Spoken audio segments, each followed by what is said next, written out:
రానున్న రోజులలో దేశం మొత్తం కాషామయం, దేశం మొత్తం బీజేపీ ఓట్లు జెండానే పాతకపోతుంది. ఒకటే హ్యాపీ, ప్రజలు కరెక్ట్ నిర్ణయం తీసుకుంటారని సంతోషం. ఇలా బెంగాల్లో కూడా ప్రజలు గట్టిగా, అంటే దునియా కరప్షన్ జరిగింది, శాంతి భద్రతలు లేవు, మహిళలపై విపరీతంగా అత్యాచారాలు, పక్కన దేశం నుంచి విపరీతంగా వలసదారులు రావడము, వాళ్ళకు ఓటర్ ఐడి ఇవ్వడము, వాళ్ళకి ఆధార్ కార్డులు ఇవ్వడము, అంటే ఇవన్నీ కూడా ఒక రాక్షస పాలన. దీది అంటేనే రాక్షస, దాని దీది అని కూడా అనొద్దు, ఆమె అంటేనే రాక్షస పాలన.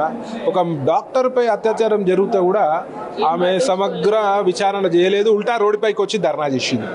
అంటే ఎంత అధ్వానమైన పాలన. ఒకప్పుడు కల్కట్టా అనేది మెట్రోపాలిటన్ సిటీ, ఇవాళ వేరే మెట్రోపాలిటన్ సిటీస్ తోటి కంపారిజబుల్ లేదు. ఈమెనే ఉంటే మరో బీహార్గా లేదా మరో బంగ్లాదేశ్గా ఈ అయ్యే అవకాశం ఉండే. కాబట్టి ప్రజలు గ్రహించి ఒక మంచి నిర్ణయంతో బీజేపీ కోటేసి ఒక మంచి అభివృద్ధి దిశగా ఇవాళ బెంగాల్